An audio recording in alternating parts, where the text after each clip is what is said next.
నమస్తే, welcome to 95 news. ముందుగా బులెటిన్లో హెడ్లైన్స్ చూద్దాం. ఉస్మానియా యూనివర్సిటీ ఆర్ట్స్ కళాశాల వద్ద రేవంత్ రెడ్డి దిష్టిబొమ్మ దగ్ధం. ఎస్టీ వర్గీకరణ చేస్తామంటూ చేసిన వ్యాఖ్యలపై విద్యార్థి సంఘాల మండిపాటు.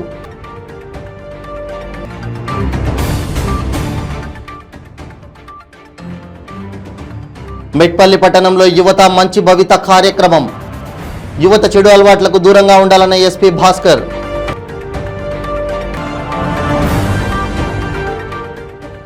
మంగళగిరిలో ఏపీఎస్పీ 6వ బెటాలియన్ నూతన రోడ్డు ప్రారంభోత్సవం.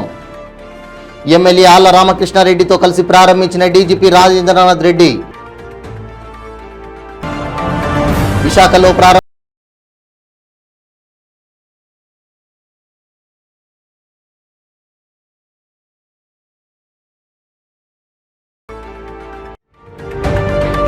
ఇక ఇప్పుడు బులెటిన్లో డీటెయిల్స్ చూద్దాం. కాంగ్రెస్ అధికారంలోకి వస్తే ఎస్టీ వర్గీకరణ చేస్తామంటూ టీపీసీసీ అధ్యక్షుడు రేవంత్ రెడ్డి చేసిన వ్యాఖ్యలకు గిరిజన శక్తి రాష్ట్ర అధ్యక్షుడు శరత్ నాయక్ ఖండించారు. ఉస్మానియా యూనివర్సిటీ ఆర్ట్స్ కళాశాల వద్ద రేవంత్ రెడ్డి దిష్టిబొమ్మను దహనం చేశారు. పోలీసులు దిష్టిబొమ్మను అడ్డుకునే ప్రయత్నం చేశారు.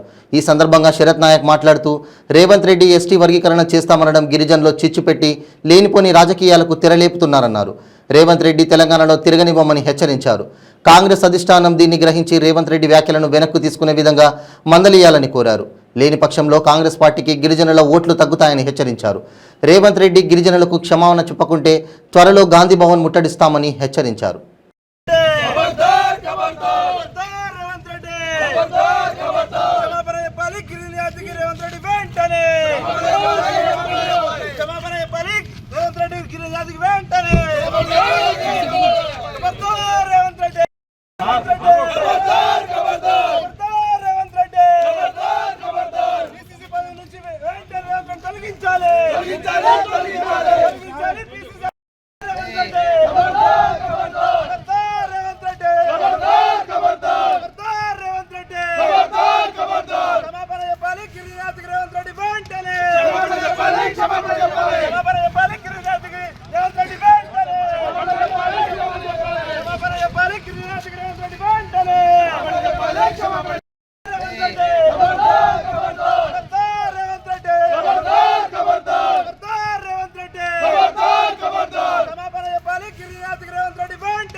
యువత చెడు అలవాట్లకు దూరంగా ఉండాలని ఎస్పీ భాస్కర్ అన్నారు. మెట్పల్లి పట్టణంలోని ఆర్ఎం గార్డెన్స్లో నిర్వహించిన యువత మంచి భవిత కార్యక్రమంలో ఆయన మాట్లాడారు. డ్రగ్స్, ర్యాగింగ్, ఇంటర్నెట్, సైబర్ మోసాలు తదితర వాటి వల్ల కలిగే నష్టాల గురించి ఆయన వివరించారు. ఇటీవల రోడ్డు ప్రమాదంలో మరణించిన వారి కుటుంబాలకు ఆర్థిక సహాయాన్ని అందజేశారు.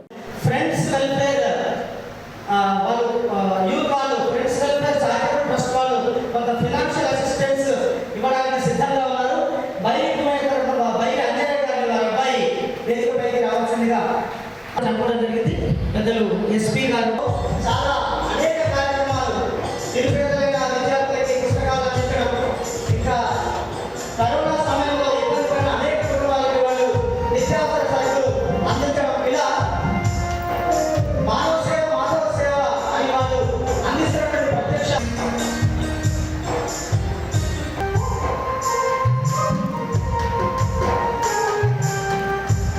వాళ్ళ అమ్మ నాన్న కడుపుకోదా ఇది ఎవరికి చెప్పుకోలేదు.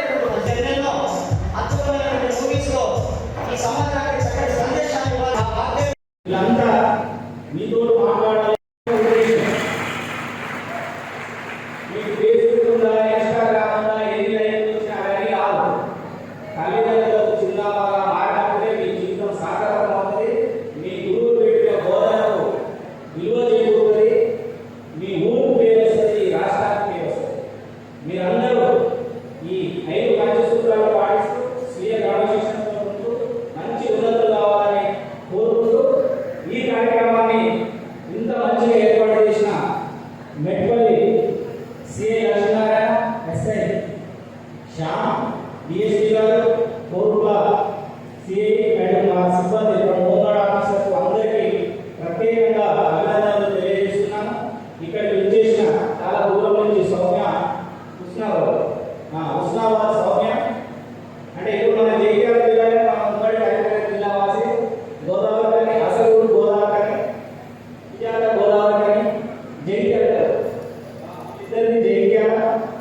మంగళగిరి డీజీపీ కార్యాలయ భవన ఆవరణలోని ఏపీఎస్పీ 6వ బెటాలియన్కు సులువుగా చేరుకునే విధంగా 2,30,00,000 రూపాయలతో నిర్మించిన సీసీ రోడ్డు, ముఖద్వారం, డ్రైన్ను స్థానిక ఎమ్మెల్యే ఆళ్ల రామకృష్ణారెడ్డి ఎమ్మెల్సీతో కలిసి డీజీపీ రాజేంద్రనాథ్ రెడ్డి ప్రారంభించారు. విజయవాడ చెన్నై జాతీయ రహదారి మంగళగిరి వద్ద ఉన్న ఏపీఎస్పీ 6వ బెటాలియన్ సిబ్బందిని తరలింపుకు ఎంతగానో ఉపయోగపడుతుందన్నారు. ఎప్పటి నుండో ఇక్కడ సేవలను అందిస్తున్న 6వ బెటాలియన్ సిబ్బంది అత్యవసర విధిలో భాగంగా వేరొక ప్రాంతానికి చేరుకోవాలంటే సరైన కనెక్టింగ్ రోడ్డు లేకపోవడం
ప్రీమియర్ లీగ్ సీజన్ 2 పోటీలు ఘనంగా ప్రారంభమయ్యాయి.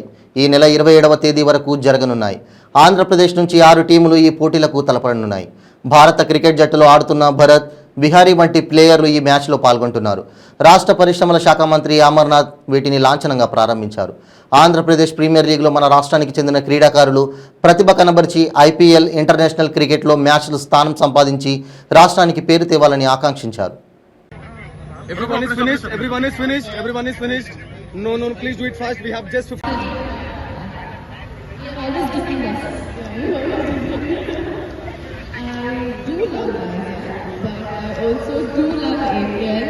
So all of you have to support APL.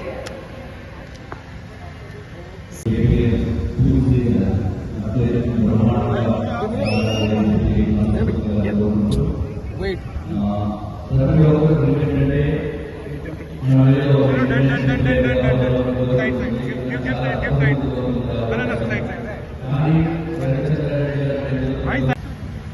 Participate చేస్తూ ఉన్నాయి. లాస్ట్ సీజన్లో కూడా ఆరు టీమ్స్ కూడా పార్టిసిపేట్ చేశాయి.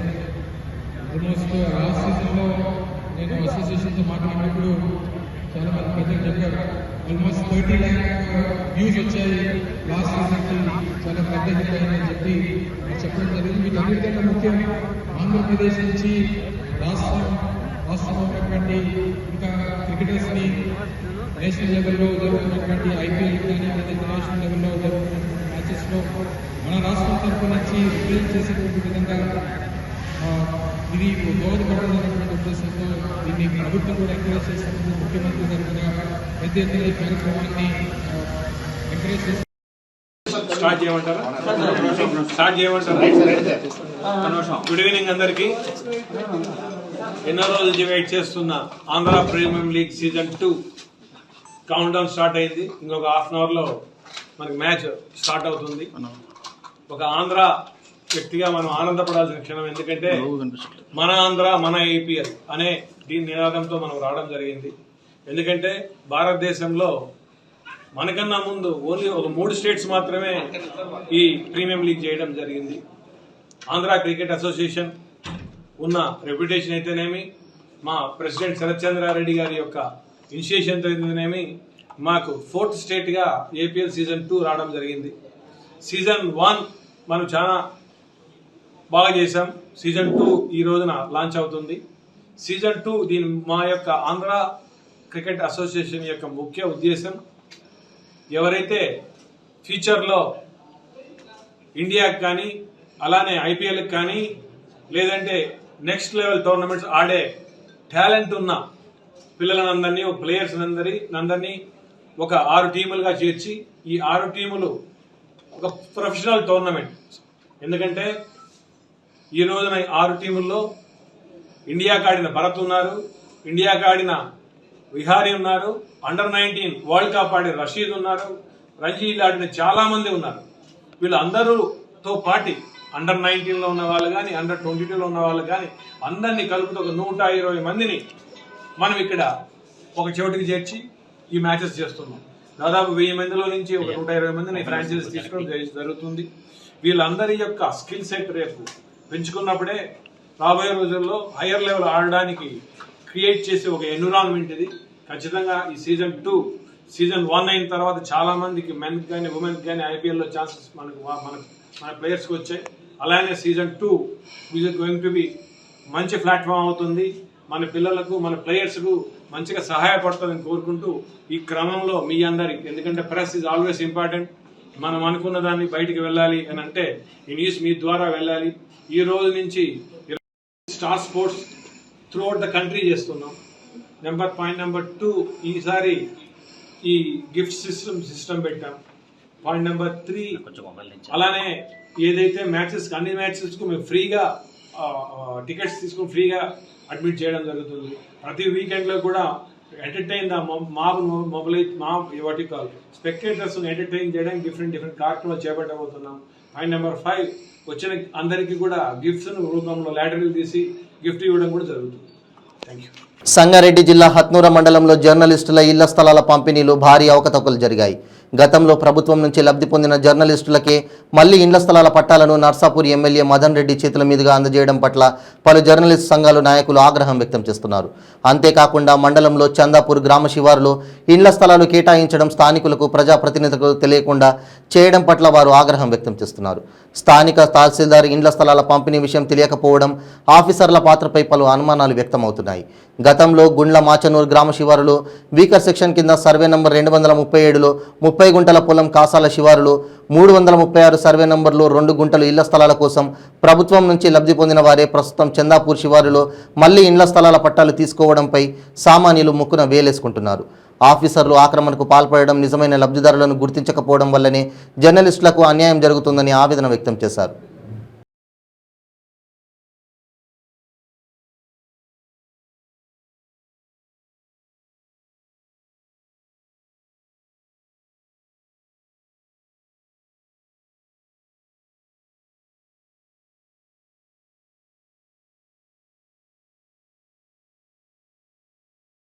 కాంగ్రెస్ పార్టీ అధికారంలోకి వస్తేనే పేద ప్రజల కష్టాలు తీరుతాయని ఇల్లందు నియోజకవర్గ మహిళా కాంగ్రెస్ నాయకురాలు బానోతు విజయలక్ష్మి అన్నారు.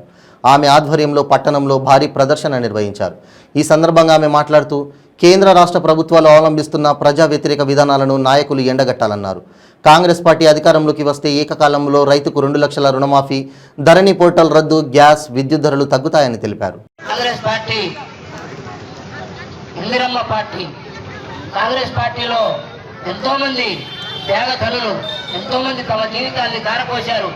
Indiramma party, Indira party, Congress party. Indiramma తన జీవితాన్ని, తన రక్తాన్ని వడపోసి, తన రక్తాన్ని చెల్లించి కాంగ్రెస్ పార్టీ నిలబెట్టింది. వారి కొడుకు కుమారుడైనటువంటి కాంగ్రెస్ పార్టీ, ఇందిరమ్మ పార్టీ. కాంగ్రెస్ పార్టీలో ఎంతో మంది త్యాగధనులు, ఎంతో మంది తమ జీవితాన్ని ధారపోశారు. Indiramma party, Indira party, Congress party. Indiramma తన జీవితాన్ని, తన రక్తాన్ని వడపోసి, తన రక్తాన్ని చెల్లించి కాంగ్రెస్ పార్టీ నిలబెట్టింది. వారి కొడుకు కుమారుడైనటువంటి అదే విధంగా దానికి గుణంగా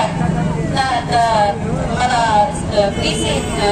సిఎల్పి నేత ప్రతి విక్రమ గారు, అదేవిధంగా రేవంత్ రెడ్డి గారు హాస్య జోడు అవి చేసుకుంటూ ఎన్నో నష్టాలను అన్ని జనాల్లో వెళ్ళి వాళ్ళ కష్టాలు చూసుకుంటూ మేమున్నామని ధైర్యం ఇస్తూ రేపటి రోజున మన కాంగ్రెస్ ప్రభుత్వం వస్తుంది, అప్పుడు ఇలాంటి కష్టాలు ఉండవని ఈ ప్రభుత్వం వస్తే కనుక మీ అందరికీ తోడుంటామని చెప్పుకుంటూ ధైర్యం ఇచ్చుకుంటూ వాళ్ళలో మమేకమై ఇప్పుడు కూడా నేను కూడా ఈ ఊర్లో దగ్గర 3 నెలల నుండి అన్ని ఊర్లు తిరుగుతున్నాను.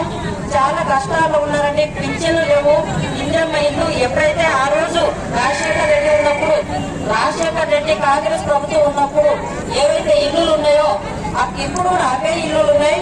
కొత్తగా ఏమి ఇల్లు లేవు, పింఛన్లు లేవు, ఉద్యోగాలు లేవు, ఎన్నో కష్టాలతో ఉన్నారండి. అదే మన కాంగ్రెస్ ప్రభుత్వం వస్తే కనుక మనకు ఇందిరమ్మ ఇల్లులు కానివ్వండి, పింఛన్లు కానీ, ఆరోగ్యశ్రీ కానీ, రైతు రుణాలు కానీ, అదే మనకు ఒక గుంట భూమి ఉంటే 5 లక్షలు ఇచ్చి వాళ్ళకి ఇల్లు కట్టేయడం కానీ, ఇలాంటి గ్యాస్ అండి. ఇంతకుముందు గ్యాస్ జస్ట్ రాజశేఖర్ రెడ్డి గారు ఉన్నప్పుడు 350 రూపాయలు ఉండేదండి.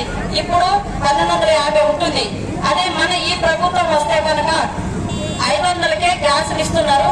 అలాంటి కష్ట సుఖాలు జనాల్లో వెళ్ళి అందరూ ప్రతి ఒక్క నాయకులు కూడా కష్టపడి వాళ్ళ కష్ట సుఖాలను తెలుసుకుంటూ మేమున్నాం, మీకేం కాదని ధైర్యం ఇస్తూ వాళ్ళలో మమేకమై కూడా ముందుకు సాగి ఈ కాంగ్రెస్ ప్రభుత్వాన్ని కూడా మీరందరూ సహకరించాలని మేమున్నామంటూ భరోసా ఇస్తూ ముందుకు సాగారండి. కర్ణాటకలో కూడా అదే విధంగా. ఇప్పుడు ఒక షార్ట్ బ్రేక్.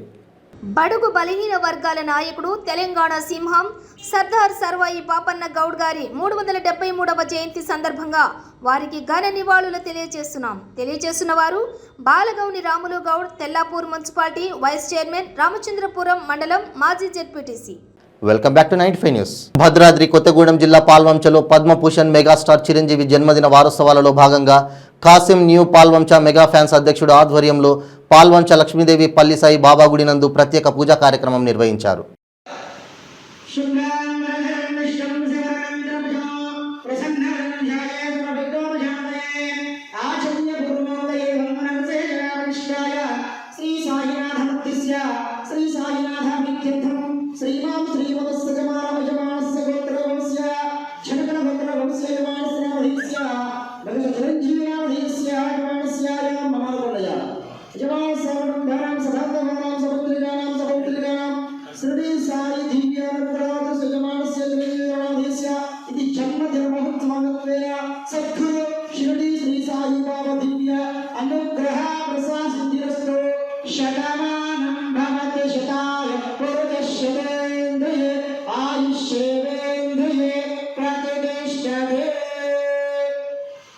పశ్చిమ గోదావరి జిల్లా ఎస్పీ యువి రవి ప్రకాష్ తాడేపల్లిగూడెం పట్టణ సిఐ నాగరాజు ఆదేశాల మేరకు మెగా హెల్మెట్ డ్రైవ్ నిర్వహిస్తున్నట్లు తాడేపల్లిగూడెం పట్టణ సబ్ ఇన్స్పెక్టర్ బోనాగిరి రాజు, ట్రాఫిక్ ఎస్ఐ సుబ్రహ్మణ్యం తెలిపారు.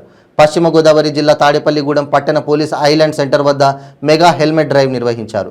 వాహనదారులకు హెల్మెట్ వాడకంపై అవగాహన కల్పించారు.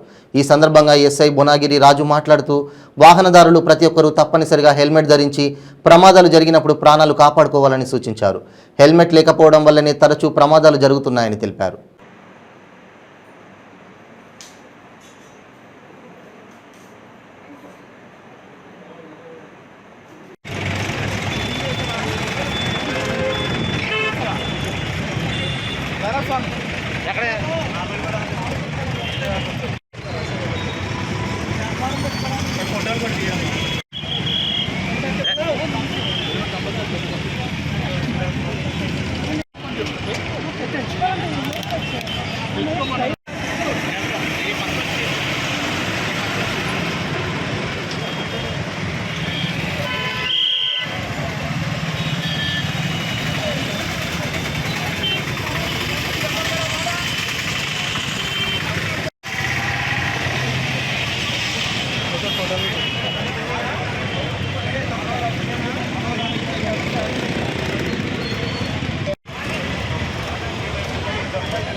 తాడేపల్లిగూడెం పట్టణ ప్రజలందరికీ మా పోలీసు వారి యొక్క విజ్ఞప్తి.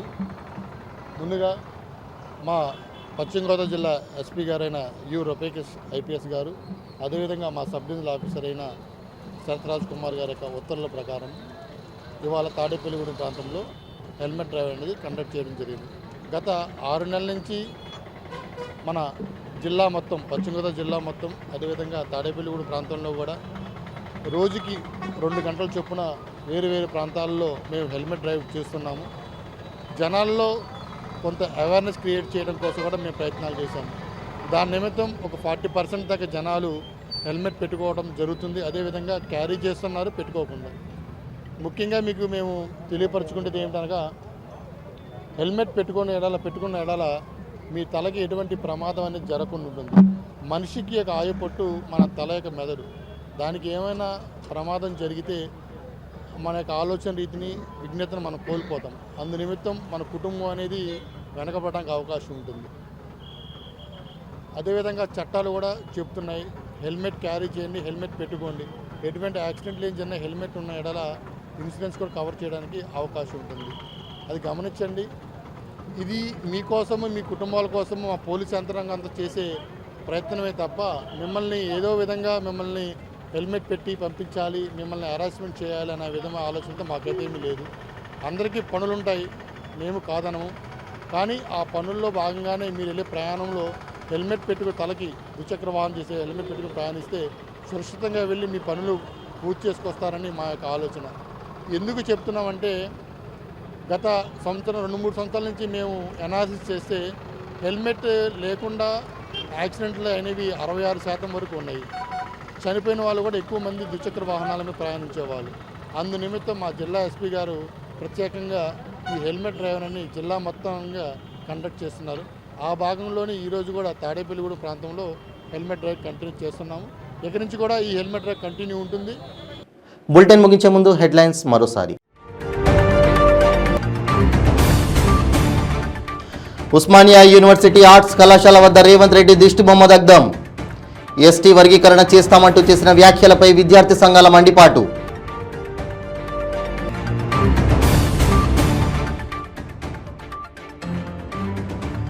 మెట్పల్లి పట్టణంలో యువత మంచి భవిత కార్యక్రమం. యువత చెడు అలవాట్లకు దూరంగా ఉండాలన్న ఎస్పీ భాస్కర్.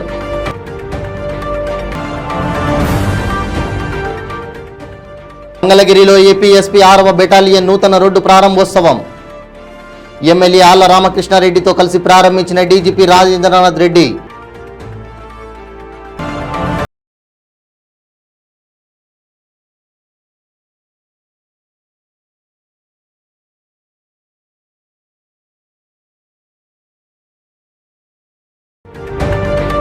ఇవి బులెటిన్ అప్డేట్స్. మరిన్ని అప్డేట్స్ కోసం చూస్తూనే ఉండండి 95 న్యూస్.